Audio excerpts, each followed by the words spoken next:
Good afternoon, everybody. Today we will have a little chat with Aksel De Meester. He was manager of data translations of the company TomTom, which makes navigation devices. Aksel is born and raised in Belgium and went to New Delhi in India as an expat. And today he will tell us a little bit more about living, working, and adapting abroad. Hello, Aksel. When and for how long did you went to India? We lived in India from 2002 till 2005, so in total 3.5 years. And did you go alone or with your family? No, I was with my girlfriend there, who is my wife in the meantime. Okay, thank you. And now we will talk a little bit about living abroad. My first question for you is, was it possible to maintain the same lifestyle? Life is simply very different there. I think in some areas you give in a little, and on some you get more. Like, the climate is very tough. It's almost hot through the entire year, and then very humid. You have the monsoons in the summer, but then the winters can be very cold. Your house doesn't have any isolation, or there is no heating, so it's tough as well. But at least it's good to have some seasons. It's also a bit dirty. I think most people know that India is dirty. Definitely back then, quite underdeveloped. In the cities, it was more or less okay, but the street is very dusty and dirty. People just have different standards on that. So it was okay. We were still young and we didn't found that so bothering. But okay, you have to be able to live with that. But on the other hand, there are also many positive things. Like one is we could afford domestic help, something we definitely cannot afford here in Belgium. So for cleaning, for cooking, helping in the house. We were able to travel a lot. India is a beautiful country. So it was fantastic to spend all the 3 days we had out of the city and to go to the mountains, which are close by.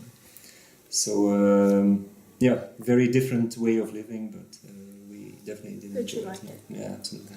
And what is the role of alcohol in a society? When did they drink? Was it like when they go out or during dinner? Alcohol, due to the religion, it's Hinduism is a very strong religion there. Islam as well, but majority is Hindu, and many of them are not only vegetarian but also don't drink any alcohol. So we didn't see too much of alcohol usage. But of course, then you have a couple of people who do drink a lot. So during parties, let's say, there were beers and there was some local wine. Indian wine is not so great. But it's I think like most other parts in the world, people do drink, but not so much. And did you drink alcohol or did you just? Well, not so much. We had the usual beer, which we could get from the state liquor shops, and of course, because not so much is available, definitely not good wine. If we had visitors coming over, they also always brought some cheese for us or some wine. So we always had some bottles of wine that they brought from Europe for us. Yeah. Okay, thank you. Now we will talk a little bit about working abroad. Was there a big difference in business cultures, and did you have to adjust for your behavior? Yes, I think so. Well, personally, for me, it was a big change because up till then I had not managed any people. So for me, it was new because I was new in India, and then I had to manage a team. But definitely the way that they interact with each other and with their boss is very different. I noticed that. The first big difficult experience for me was during the year-end appraisals. So every year we evaluate people, and that is then often linked with the salary increase. And they can be extremely ambitious and extremely demanding in what they want in terms of salary growth. I remember once having given a guy a 40+% hike, an increase, and still he was not satisfied. Okay, So they can have very crazy expectations, and that's very tough to manage. You should also know that the salaries in a person's career, they can grow their salary a lot. So it's very easy to start below, let's say, 150,000 rupees a year, and let's say 5, 6, 7 years later earn $1 million rupees a year, which is a 6, 7, 8 fold of what they earned. I mean, that's in Belgium very hard. I mean that's we can grow very that unusual. now. We can grow, but that goes slowly, steadily.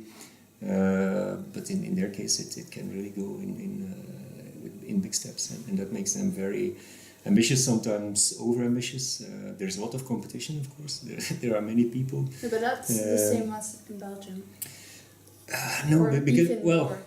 we are in the IT, and India is definitely, that time was not yet a real IT country. But everybody knows that India is the outsourcing country, so they know if we want to make money, we should go in there. So they all have some diploma, and that's one other aspect. Answering to your question, what's different in business culture is the interviewing, which was very difficult because everybody has one or more diplomas in some software development, and then it's very hard to judge. Is that a good school? Is that just some evening program? Because it all looks the same, but in practice there were very big differences, and even people who I think should not even deserve to sit at to perform a very simple job.